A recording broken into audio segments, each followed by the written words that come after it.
है बिल्कुल ठीक है। प्रभु का मैं धन्यवाद करता।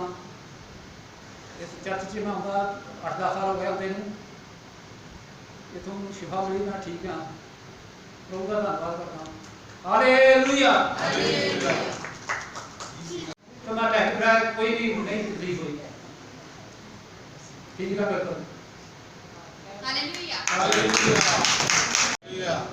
सो सारे एजेंसी की अंकल जी की गवाही है कि उन्होंने काफी टाइम तो हरनिया की प्रॉब्लम सी उन्होंने पेट दे विच,